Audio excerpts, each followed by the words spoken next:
Good day and welcome to Predators Proclivity, where we look at data from the season for the NHL Ice Panthers, NHL Nashville Ice Predators, NHL Nashville Predators, and make comments upon it. I'm your host, Preston Proctor. Yes, we have a winter wonderland. I said I was going to do the game do this podcast on Friday. I did not because the way they were talking about the storm, I thought there's a good chance the game gets rescheduled, and I didn't want to put the effort in and release a podcast for a game that wasn't going to happen. So the snow didn't here at my house at least start until I don't know, closer to 8 o'clock. So it's a little heavy now, and a little late getting to this because Prudence and I went out to put ice melt on our driveway. We have kind of a steep driveway. Not that we're going anywhere anytime soon, but, eventually the roads are going to be clear, and she's going to have to go back to school, and we may as well start working on getting the driveway clear, sooner than later. So, yeah, ice melt works pretty good. Used 40 pounds. Got another 40-pound bag. I'll have to go buy more ice melt now. But that's what it's for. Anyhow, yeah. So, again, I'm your host, Preston Proctor. I think, again, I don't know if I said it already or not. But here we are. It is Saturday. Let's see, trades. Nothing new on the trade area. And definitely nothing discussed with regards to the Predators. I was listening to, I think it's DVD. They call it DVD show. I always forget it's on. I really should listen to that more. I didn't get a lot out of it. Sometimes, sometimes shows are better than others. But they were talking about how this team is already looks like what a team you would expect to look like once they made a few trades, because we've got a lot of experienced players, players that have been through the Stanley Cup run, and Stamkos and Marcia show, and then we've got young players. So we've got an appropriate mix, is what they were saying, and yeah, I think they're probably about right. I don't know, I'm not looking forward to trading players. Not that it's not going to happen. I guess even given where Nashville is, I guess the thing that kind of gets me is these unrestricted free agents at the end of this year. We got Michael Bunting and Eric Haula, Cole Smith, Michael McCarron, and Tyson Yost are all unrestricted free agents at the end of the year. That's a lot. Svechkov is a restricted free agent at the end of this year. And then if we look at defensemen, Blankenberg is an unrestricted free agent, and Justin Barron is a restricted free agent. Restricted free agents don't worry me as much because you can give them a qualifying offer and then go to arbitration if you have to. Unrestricted free agents, you just don't know. So Michael Bunting, $4.5 million, Eric Haula, 3.1. Let's see, it looks like he's got a 6-team no-trade list. Haula does. Cole Smith. Bunting is 30. Haula's 34. Smith is 30. McCarron is 30. Yost is 27. McCarron, 900. Well, you'd think he'd be making more than that. Due for a bump, I'd say. And, Tyson Yost, 775. So, it's, I guess just for me, when I start looking at these unrestricted free agents and you see Michael Bunting and Eric Haula, 4.5 and 3.1, and you're like, okay, you kind of, it's fine for this year. But then again, if this would be a good time to trade them if you don't think you're going to be able to hold on to them after the end of the year, if you can get some return for it. I mean, they're both good players.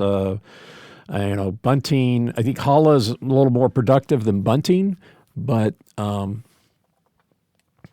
anyway, so that's just kind of the considerations that you've got to have. I would think that they would be having conversations with all these guys to see if you thought they were going to be re-sign them, if they wanted to re-sign them, those types of things, and then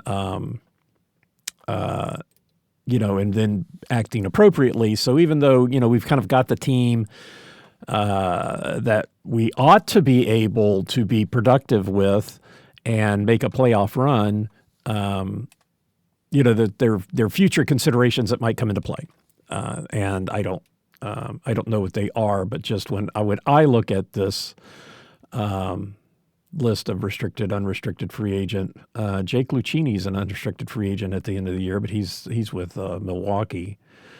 A few others, unrestricted free agents up in Milwaukee. So, it's just something the team has to be always cognizant of and try to make, the best that they can.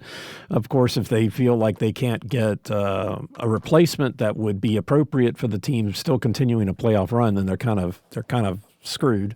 And, happens. Happens. You got an unrestricted free agent, and you don't sign them, and you don't get anything for them, and you just move on. But if you're trying to be strategic, you've got to keep those types of things in order and keep them in mind, and do the make the best of it that you can. So, long-winded, nothing new on the trade front. Let's get this out of the way. I might go back to Cozy Earth and take another look. This site scares me off. It's kind of like going into needless markups, in my opinion. However, if you want to get something from Cozy Earth, Preds Pro, 21% off. There are apparently people out there, podcasters out there with a 41%. So maybe I should do some research and figure out what code they're using and let you guys know. Anyhow, so that's Cozy Earth. Quantum, I just bought some more Quantum bars yesterday, Quantum Energy bars. Preds Pro gets you 25% off. I don't know if it's still out there. If it is, let me see here. Brands, Q, Quantum Energy. Yeah, so I like my Quantum Energy squares. Just ordered a bunch more of the cookie dough. Okay, so use my promo code on quantumsquares.com, 25% off. I will tell you that today, today, I don't know how far along, but the feed has 30% off. And so that's where I got mine. So that's a little bit better deal. They do ship free. It seemed like just even one, I think they're shipping free just period. So just taking a quick look here. And, go out to the feed. They're 30% off. Looks like, I don't know, maybe shipping's free, maybe it's not. I have to log in here. I got free shipping yesterday, and but yeah, so everything they've got at the feed for Quantum Energy bars is 30% off, at least today, yesterday. So I definitely, quantumsquares.com, 25% off with Preds Pro, thefeed.com, they're 30% off today. So, and I bought a bunch yesterday. So I had some feed credit too. So I got a great deal on them. I'm very much looking forward to getting them here. Take about a week, I think. Not a promo for the feed, but I may as well tell you. Anyway, so let's take a quick break, and then maybe we can talk about hockey. Right. So it's Saturday. We've got a 2:30 afternoon game. I guess with the weather, it's a good thing it's not a late game. 2:30. 2:30. The Utah Mammoth are in town, and that's a big game for the Preds because they are fourth in the Central. They are ahead of the Preds. They are in the first wild card spot. So, yeah, definitely a team we need to have an advantage on. We need to take care of business today. And hopefully it's not a three-point game. Hopefully it ends in regulation with the Preds winning. But Utah is fourth in the Central Division. They have 56 points. They're 26-20-4. They have a losing record on the road, 11-13-3. Kind of surprising. They are 11 points... 11 points out of third place. They played 2 less games than Minnesota, but with 11-point differential, that's meaningless. But yeah, so they're 11 points behind Minnesota, 4 points ahead of Nashville, solidly in the wild card 1 position. This game is the first of a 4-game road trip for them. They were 2-1-0 on their last road trip, and then they get 6 at home. They just played 7 at home, 4 on the road, and then 6 more at home. Lucky them. I don't think the Preds have that many well, I think they did have I guess they did have a 7-game road trip, but I don't think they've had that many at home consecutively. Maybe I'm wrong, but anyway, for the series, it's the third of 4 in this series for the Utah Mammoth. They are alternating away and home. So started out here in Nashville, where they won 3-2 in overtime. And then on December 29th, the teams played in Utah. The Preds won. That was 3-4 loss for Utah. And then they will meet again April 9th in Utah. Last year, they only played 3 games, and Utah was 1-2. They lost the first 2 games versus Nashville, the first in Nashville, the second in Utah, and then they won the 3rd game, which was in Nashville. It was the next to last game of the year. For them, they have 2 players that are injured, and I'm not entirely sure. The ESPN only lists 1, but they list 2 here in Puckpedia. Number 15 center Alexander Kerfoot. He had been day-to-day. He's now week-to-week. He had been expected to come back today. Now it's February 27th, so he's been pushed to after the Olympics. Remember, there's a 2.5-week stoppage for the NHL from the 6th to the 24th, and so the 27th sounds like it's a long way off, but if you're not back by the 5th, then you're back after the Olympics. So as far as the other player, number 92 center Logan Cooley, he's day-to-day, expected back February 4th. He has significant stats that we would be talking about. He's the only player with a shooting percentage over 20 on the road. So we don't need to worry about him. And he's second in goal scoring. So we're kind of, if he's out, that's kind of a nice little snow day gift for the Preds, but we'll see how that turns out. They did call up on the 21st, number 78 center Cameron Hebig. No idea if I'm pronouncing that right. From the Tucson Roadrunners. Remember, this is the Coyotes, the Arizona Coyotes. The team moved to Utah, remember? And so their affiliate is the Tucson Roadrunners. I guess they haven't felt the need to change their names. Be interesting if the franchise still exists in Arizona.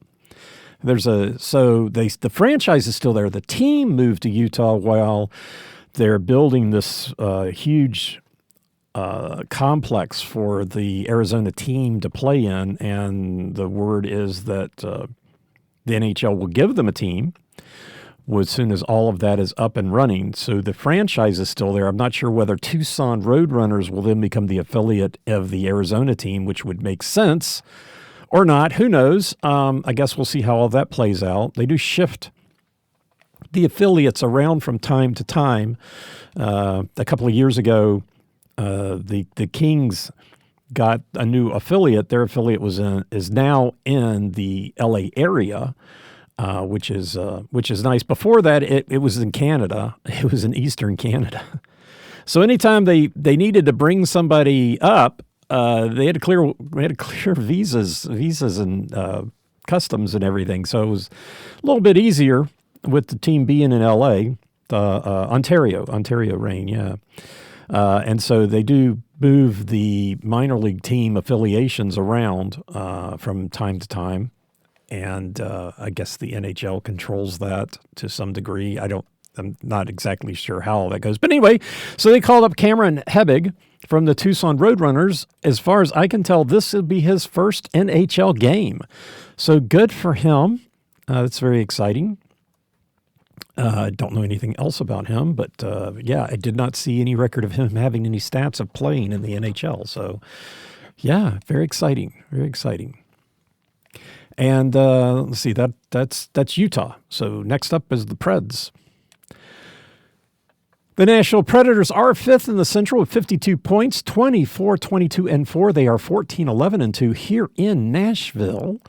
Well, take that back. 13-11-2 in Nashville. They do have a home win from the Sweden trip. So I guess I really can't say here in Nashville they're 14-11-2. But in home games, 14-11-2. 4 points behind Utah. They've played the same number of games. They are 2 points ahead of Chicago, who has played one more. Utah is in the wild card 1 spot. Nashville is competing for the wild card 2 spot, which today is owned by San Jose. From day to day, this changes. Day to day, it changes. I think it's been alternating between Seattle and San Jose. At San Jose and Anaheim, we're alternating the third spot. It looks like Anaheim has kind of climbed up. They're only 1 point behind Edmonton, and Edmonton's played one more game. So Anaheim could actually be in the divisional number 2 spot in the Pacific. But yeah, so today San Jose. And the Predators have the regulation win advantage over all of the teams, San Jose, LA, Seattle, and Anaheim. They do not over Edmonton. If Edmonton were to fall back into that, I guess with 58 points, they would be I guess that's true. But then somebody'd have to climb up in there. But yeah, okay, anyway. So of the teams that are currently fighting it out for the wild card 2 spot, Nashville does own the tiebreaker right now. So if there was a tie, then Nashville would get the nod, which is good if you want to have all the tiebreakers sewn up. But anyway, so today San Jose is in that spot, 55 points. 53 points for the LA and Seattle. 52 for the Preds, so 50 for Chicago. So Chicago, you'd have to say, is still in it. Winnipeg at 47 and Calgary at 47. I guess I wouldn't rule them out. 46 for the Blues, starting to sink down there. And Vancouver at 39 points, 16 points out of a playoff spot with, 30,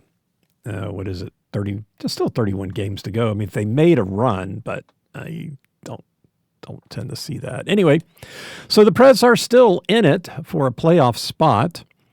They have one player out, number 83, defenseman Adam Wilsby, had been expected back on the 16th, the 20th, the 22nd. Now it's the 24th. We'll see how that goes. That takes us to stats.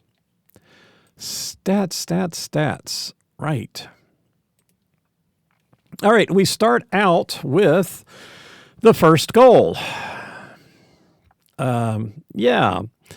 So Preds did not get the first goal in the last game, but they did win. Came back to beat Ottawa. But Ottawa did get the first goal in that one. So the Preds, so their record when they get it is still unblemished from the other day. I'm still blemished, but anyway, it's still the same. 7-2-1. So the Preds are 7-2-1 when they get the first goal in home games. And then if it happens in the first period, they're 5-2-1. And then if it happens in the second period, they're 2-0. If they do not, they still have 7 wins. So they are now 7-9-1 when they do not get the first goal. So that's really kind of a coin flip. You could say the Preds are like 2.5, something like that. That one overtime loss. Try to figure out how to throw that into the mix. But the Preds are kind of, about 2.5, 3-1 advantage if they get it. They had a clear 3-1 advantage 2 years ago. That was really remarkable. But it was a 2-1 advantage for the opposing team when they didn't get it. But this year, the Preds, when they don't get it, are still hanging pretty tight. 7-9-1. If it happens in the first period, 5-8-1. So a little bit of difference there, maybe closer to a 2-1 advantage if the opposing team gets it in the first period like Ottawa did the other night. Haha. If it happens in the second period, the Preds are 2-1-0. So even though the opponents do get the first goal and it happens in the second period, they've got a winning record, 2-1-0. So takes us to their home winning by period. So winning by period, that would be just taking that individual period and saying what happened. When Ottawa got 2 goals in the first period the other night, they clearly lost that one. In the second period, both teams got 1, so it was a tie. And then the Preds got 4 goals in the third period, 4-0 in the third period. So they won that one. So lost the first, tied the second, and won the third. Overall, their record isn't that great in each period. The first period, they are 5-8-14. 5-8-14. So they have tied the first period more than they've done anything else combined. When they get the first goal, they have never lost the first period when they have gotten the first goal. So they're 5-0-5. I need to break that down a little bit more, don't I? No, they're 5-2-1. Yeah, when they get the first goal and it happens in the first period, they're 5-2-1. But they're 5-0-5. Yeah, okay. I wonder, it'd be interesting to know if all 5 of those, when they won the first period, were all game wins. I guess that's something else I can look into. Anyhow, not extemporaneously, though. So they're 5-0-5 in the first period when they get the first goal, and therefore it did happen in the first period. If the first goal happens in the second period, they are 3-3-4 in the second period. Just if they got the first period, if they got the first period, if they got the first goal, regardless, 3-3-4, if they got the first goal and it was in that period, they were 1-0-1 in the second period. In the third period, if they got the first goal, they do have a winning record, 4-3-3. If they don't, 4-9-4. Jumping ahead, I guess, right there. Sorry about that. Got excited about some of these things. So back to the first period. If they do not get the first period, they have not won the first period. They are 0-8-9. 0-8-9 in the first period if they do not get the first goal. Again, if they do get the first goal, they have never lost the first period. They're 5-0-5. The second period, another losing record, 7-8-12. 7-8-12, so kind of a coin flip. Like I said, if they got the first goal, they're 3-3-4 in it. If they did not, they're 4-5-8. And then the third period, they're 8-12-7. So again, another losing record. In the third period, if they got the first goal, they do have a winning record, 4-3-3. I got a little excited there. If they did not get the first goal, they are 4-9-4 in the third period. And all that is great. All that is great. Actually, it's not great. Actually, it's kind of sad. But how does that relate to winning the game, which is what matters? I guess I do have this information, don't I? No, I guess I don't. I need to, that's a different thing. No, I got that. Anyway, in the first period, They've won the first period 5 times. They are 3-2 in those games. The 8 times that they have lost the first period, they're 2-6 in those. And then tying the third period, 9-5. So definitely an advantage there.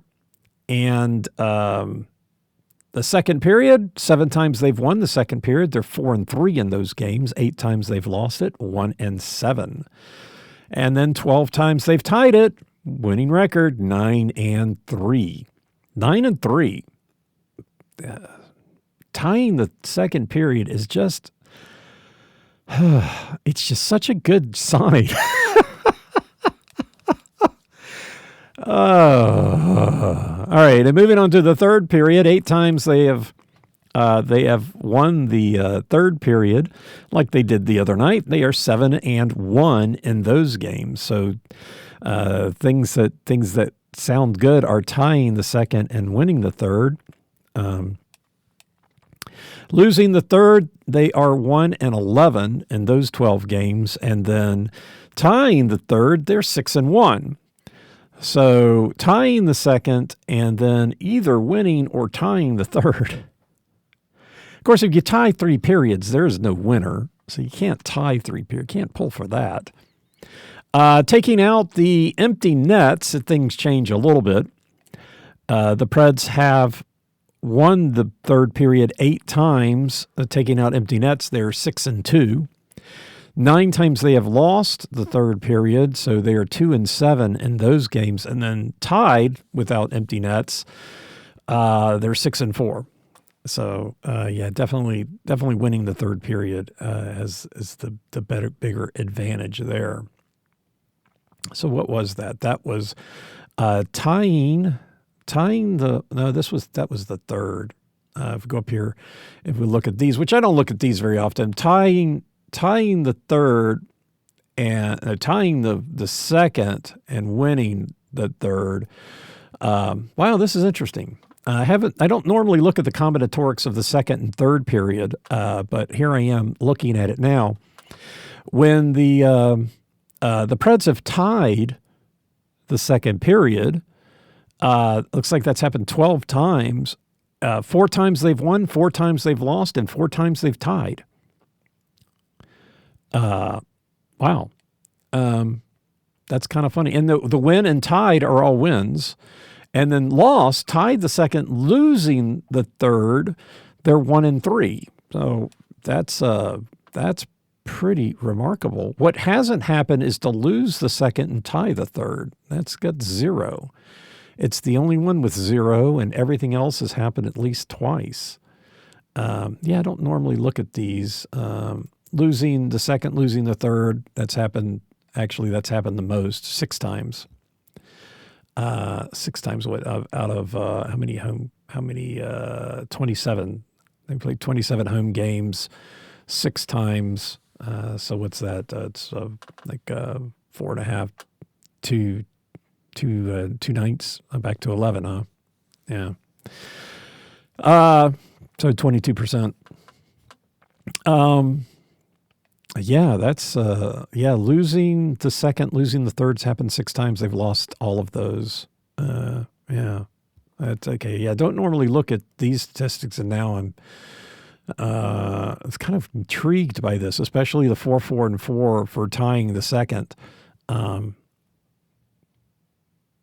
I said, tying the second just really seems to be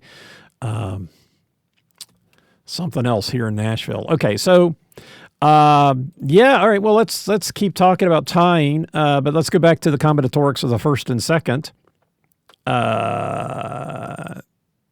Okay. Anyway, so tying the second period. Since we're talking about tying the second period, let's just keep that conversation going. They've won the first once, and winning the first, tying the second has happened once, and that wound up being a win.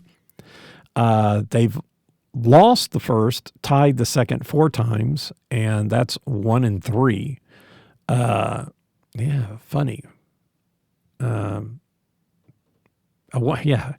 That's funny. 1-3, losing the first, tying the second, and then kind of the same number with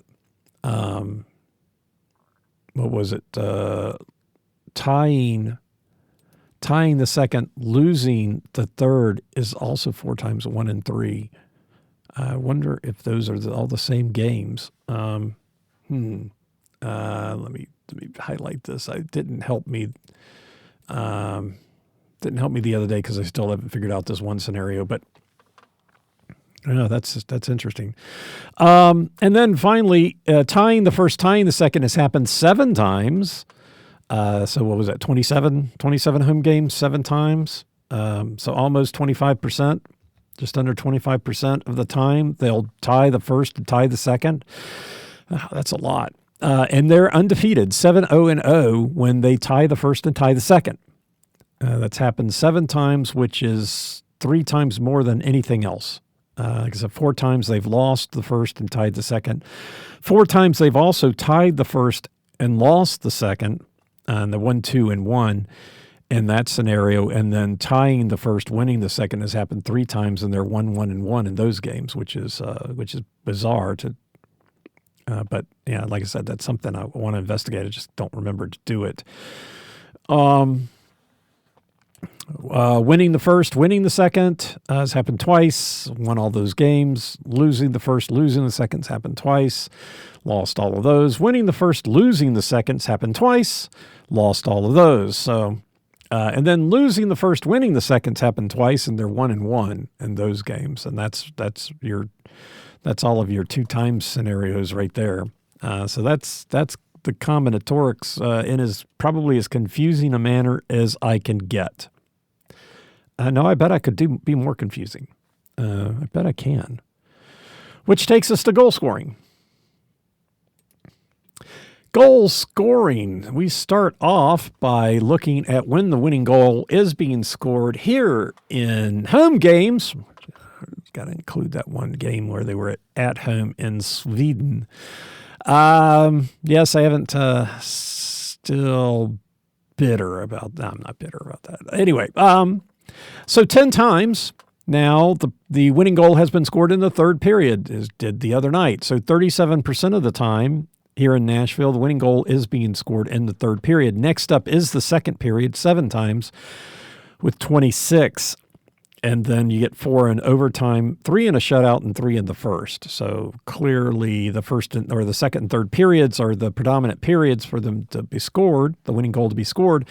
For when the Preds win, 6 times they've scored the winning goal in the third period. What is there? That's 14. So 14 games, 14 wins here in Nash, 14 home wins, and 6 times they've scored the winning goal in the third period. Next up is the shootout win. That's the next most frequent thing. 3 times, then twice in overtime, twice in the second, and only once in the first period.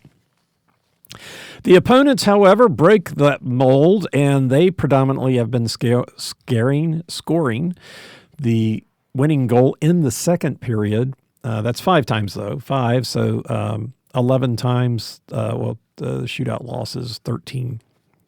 So 13 times the Preds have lost here, have lost at home. Winning goal 5 times being scored in the second period. Next up is the third. So quickly behind 4 times in the third, and then twice in the first in overtime, and not in a shutout. Taking a quick look at when the home team wins. Home team wins 33% of the time. The winning goal is being scored in the third period. Happened again the other night. So 27 times the home team has won, 23 times the road team has won. And when the road team wins, predominantly 39% in the third period. So 9 again. 9 in the third period for road teams, 9 in the third period for home teams. It's a little higher percentage because there have been less road team wins. Next up is the second period. Both of those have 7. That's funny. So home team wins, third period, 9 times, or it doesn't matter. Third period, 9 times. Winning goal being scored. The second period, 7 times, whether it's the home team winning or the road team winning. 9 and 7, third and second. And then 4 times in overtime for both of them as well. 3 times in the first for the road team, 4 times for the home team, and then 3 times in a shootout. So there's your four differences. But yeah, that's third and second and third. That's kind of funny. So that takes us to looking at goal scoring, and it's a couple games ago. It looked better in the first period. The Preds are now, given the last couple of games, now being outscored in the first period here at home, 20-25. And when the other team wins, they are outscoring the Preds 2-1, 8-16. When the Preds win, they are outscoring the opponents 12-9. So that's fairly close still. The second period is even at 26-26. The Preds win, they are outscoring their opponents by 6, and when they lose, they're being outscored by 6. 17-11 when they win, 9-15 when they lose. The third period is getting closer. So there's a 5.5 goal differential in the third period, just like in the first. 27 for the Preds, 32 for the opponents. So the most goals being scored here in Nashville is the third period for both the home and away team. When the Preds win, they're outscoring their opponents 18-8. And when they lose, they're being outscored 9-24. 9-24. I thought 9-15 was bad. I thought 8-16 was bad. But 9-24 in the third period. And that means we look at scenarios. So the Preds did come into the third period losing, and they came into the second period losing. But the thing that has happened the most is to come into the second period tied. So let's start with the second period. Tied 14 times. The Preds have come into the second period tied. Did not happen the other night, so those numbers haven't changed. And they are being outscored by 2, 12-14. The next most frequent, whatever you want to say, scenario is to come into the second period losing. That's happened 8 times. And scoring is equal, 6-6. When they come into the second period losing, that has happened the least number of times, and that is 5. They have outscored their opponents 8-6 in those 5 games. For the third period, the most frequent thing to happen is to come into it losing, just like they did the other night, 12 times. 12 times they have come into the third period losing, and they have been outscored 13-19 in those games. The next frequent is to come into the third period tied 9 times. The Preds are outscoring. Well, hold on. Let's back up a second here. The 13-19, I forgot to give the stats with the empty nets.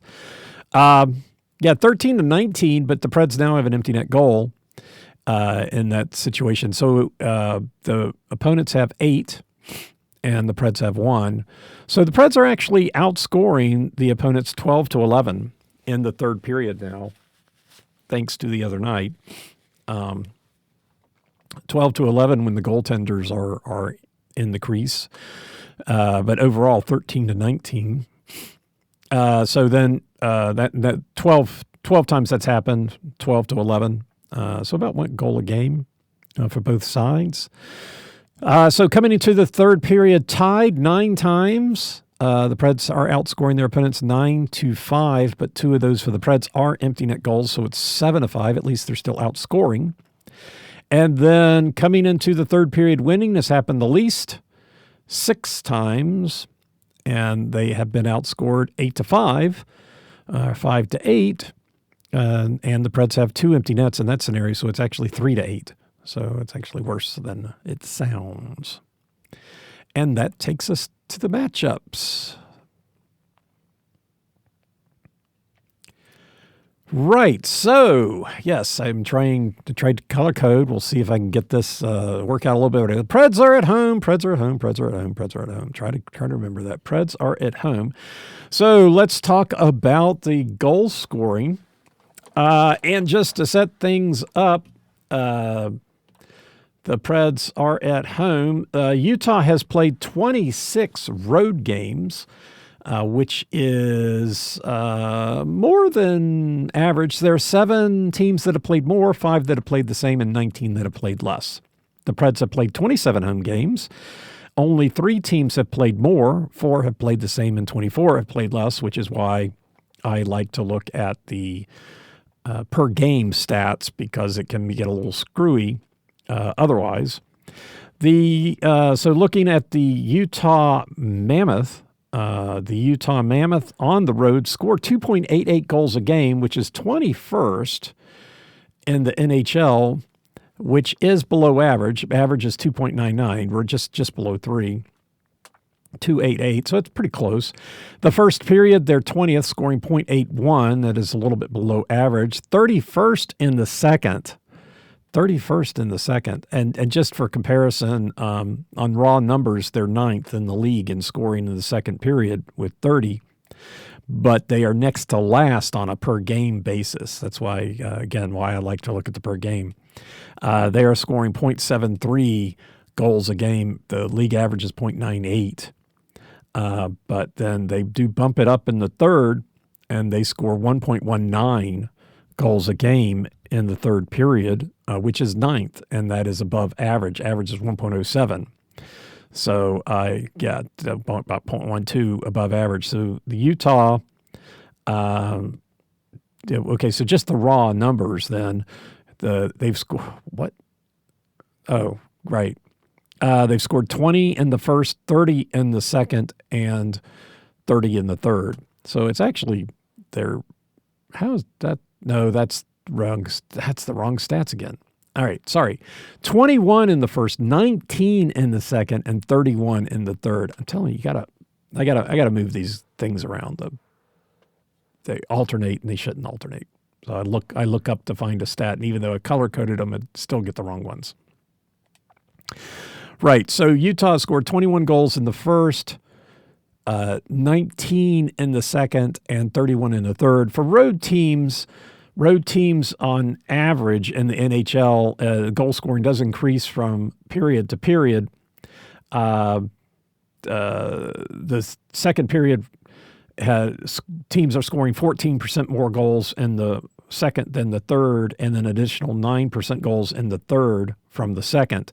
Home teams don't. Currently, home teams are scoring 3% less goals in the third than the second, which is different. I don't know if that's. I didn't break things up last year by home and road, so I don't have those statistics to see if that's consistent with last year or not. But anyway, so Utah, they played 26 games. They've scored 26 games. They've scored 21 goals in the first 19 and 31. So they obviously are better at scoring goals in the third period than the other two, or more frequently. As far as goals against, they are 20th in the league, 2.88 goals against, which is the same as what they've scored. So just checking to see, yes, they've scored 75 goals and they've given up 75 goals, and they're in a wild card 1 spot. But yeah, they do have a losing record on the road. They do not give up many goals in the first period. The goals against is 0.69. They're 28th in the league for road teams. They make up for it in the second period, 1.27. They are 4th in the league in giving up goals in the second period. Goals against on average in the second period, 1.09. They're 1.27. And then it dips back down to 0.85 in the third. Maybe that explains why they score more goals in the third, because they come into the third period losing, and they got to get on their horse or their mammoth. And yeah, I guess. So there you go. They primarily score their goals or more frequently score their goals in the third period, and give up goals in the second What about the Predators? The Predators are 25th in the league, 2.78 goals for, which for home teams, the average is 3.1, so they're quite a bit below average. 2.78. They are 24th in the first, 24th in the second. So 0.74 goals for in the first. League average is 0.9.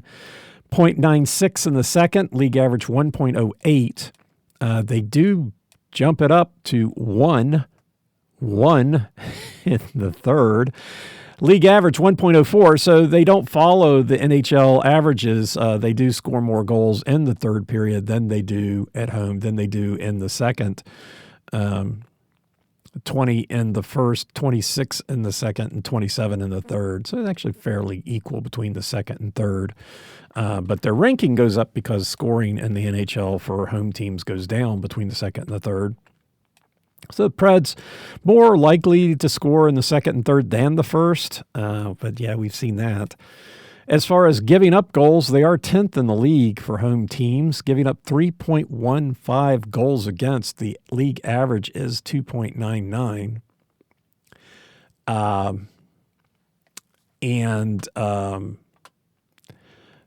So then in the first period, they give up 0.93 in the first, league average 0.86, so they're above average there. 0.96 in the second is just slightly below average. And then in the third period, 1.19, giving up 1.19, league average 1.07. So that, the Preds per game goals against in the third is the same as the Utah's goals for in the third. So I think we definitely need to look out in the third period. Hopefully the Preds will have a lead after the second. Hopefully they have a lead after the first. But yeah, the second period, the Utah is their worst period for scoring and the worst for being scored against. So the second period not kind to the Mammoth. Yeah. So that's your goals for, which takes us to special teams. The Preds are at home. Both of these graphs are side by side, so I shouldn't get confused. Let's talk about the penalty kill. Let's see. And here I do go off percentages because the percentages are what they are. And, the per game stuff, I guess that does get interesting when you start looking at time shorthanded and goals against. But as far as percentages go, these are the percentages. And their penalty kill is 15th in the league, 80.5%, 15 goals against on 77 opportunities. They've scored 2 shorthanded goals. Times shorthanded, my guess for the Ottawa game was absolutely wrong. So I won't do that again. Times shorthanded per games play, they are 19th in the league. So, roughly league average. Goals against per games played, 18th. So at least that's close. So 19th in times shorthanded, 18th in goals against per game. So at least that is close. So they're about as effective as they are in getting going shorthanded. For the Preds, they do have the second best penalty kill at home, 85.7%. They have given up 12 goals on 84 opportunities, so they have given up 3 less goals on 7 more opportunities than the Mammoth have on their road.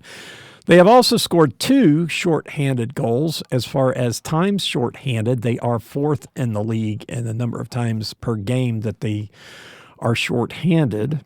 But goals against per games played, 27th. So that's a nice little differential there. Definitely going in the right direction, but I wish the time shorthanded per games played was going down. But it is what it is. At least they've got a good penalty kill. What about their power play? Wow, nice segue. All right, power play. Utah's power play is 23%, 16.2 percent effective, 11 goals for on 68 opportunities. They have not given up any shorthanded goals. As far as power plays per game, 23rd, so below league average. And then goals for per games played, 30th. So that goes in the wrong direction for them.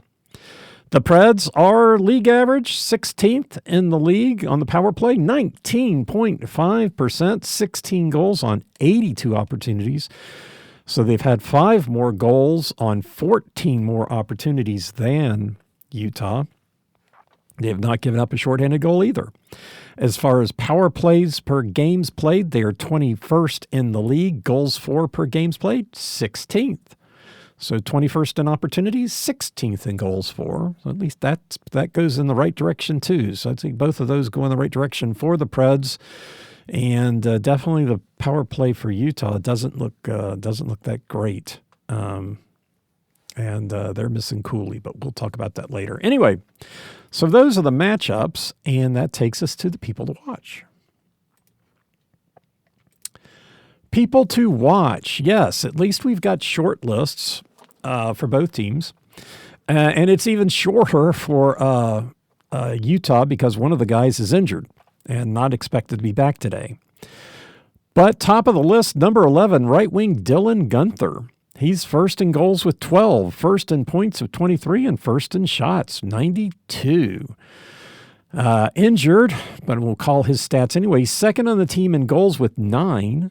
Number 92, center Logan Cooley. Again, he's injured, not expected back tonight. And he's second on the team in shooting percentage with 29%. 9 goals on 31 shots, which is 61 shots less than Guenther, and 3 less goals. Then leading the assist parade is number 98 defenseman Mikhail Sergachev with 14. He's also first in time on ice with 24.08.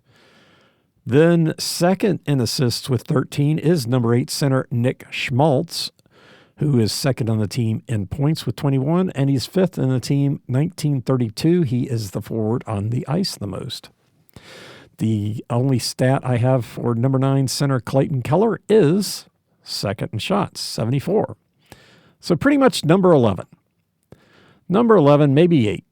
Yeah,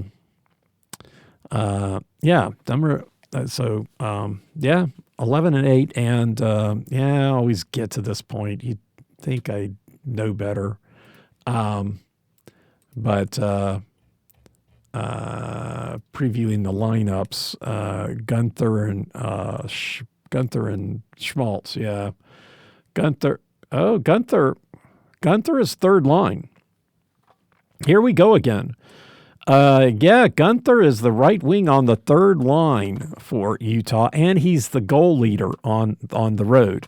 Schmaltz centers the first line. So you would, that's funny. Yeah, there's a lot of third lines that have really good players on them, or really statistically relevant players. Sergachev is on the first defensive line with Dursey. No Dursey for some reason, but anyway. So Guenther, the goal-scoring lead on the road is on the third line, people. Third line, not the first. Okay, so then for Nashville, actually no longer... we have a new goal leader. I guess that's the way you put it. That's positive there. Goal leader, new goal leader here at home. Don't know if he scored anything in Sweden or not, so I don't know whether to caveat it or not. But so the goal leader here in home games is number 91 center Steven Stamkos. He's first with 14. He is second on the team in shots with 67. And that gets him up to a 20.9% shooting percentage. Yes, you get a hat trick in a game, and I guess your shooting percentage goes way up. Next up is number 9 left wing Philip Forsberg, second on the team in goals with 13, third in assists with 11, so he's second on the team in points with 24, and he is the shot leader with 89. Yes, 22 more shots than second place. Mr. Stat, number 90, center Ryan O'Reilly, third on the team in goals with 9, first on the team in assists with 17, first in points with 26, 6. Third in ice time, 2023, so the forward that's on the ice the most. The second in assists with 15 is number 77, right wing Luke Evangelista. Evangelista, O'Reilly, Forsberg are the top line for the Preds. So there you go. Stamkos is on the right wing of the second line. Huh, all right. And Marcia Schalt, the right wing of the third line. There you go. Okay, so Evangelista second in assists with 15, third in the team in points with 19, second in shots with 67, tied with Stamkos. And then Robin Josi, number 59, defenseman, third in assists with 11, and top ice time at 23-25. As far as momentum goes, Utah is 11-13-2 on the road. They do have a 4-game winning streak coming in, and they're 8-1-1 in their last 10. On their last road trip, they were 2-1, and against the Central Division, they are 8-6. Nashville here at home is 14-11-2. The last win did stop a 2-game losing streak, and they are 6-4-0 in their last 10. The last homestand, they were 3-1-0. And against the Central, 7-8-2. 7-8-2. And I really should look at this beforehand and know if there's any reason. But just curious here, looking at goals for, goals against with the Central Division. Goals for, the Preds get 34 goals in their wins, 17 in their losses. Goals against in their wins, 18. Goals against in their losses, 36. So the goals for and goals against the Central Division.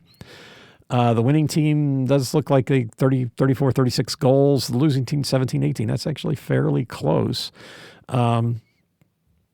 Goals for in a win, 4.9 for the Preds, 3.6 for the opponents. Goals for in losses, the Preds get 1.7 average goals in the games that they lose, and give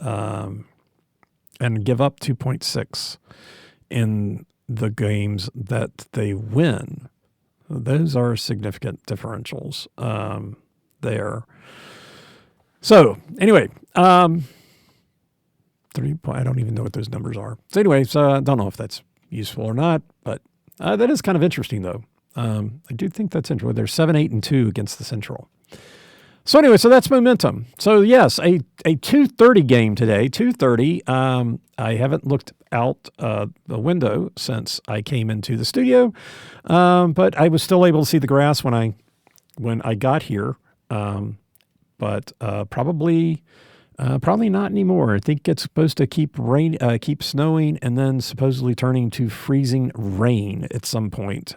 So, yeah, if you're going to the game, be careful. The weather conditions out there are awful. The streets, I'm sure, are bad, and we still have our tourists who don't know how to become traffic problems. Keep your eyes open. Tourists, especially down around Broadway, you just don't know. People they don't even look, and they step out into the road.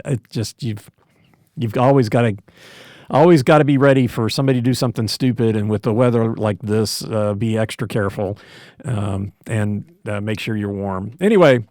Yeah, so big matchup today. Utah Mammoth in town to play the Preds, a big fight in the Central Division, wild card contenders. It's very exciting. Good time of the year. Hey, thanks for listening. I'm Preston Proctor. You've been listening to Predators Proclivity.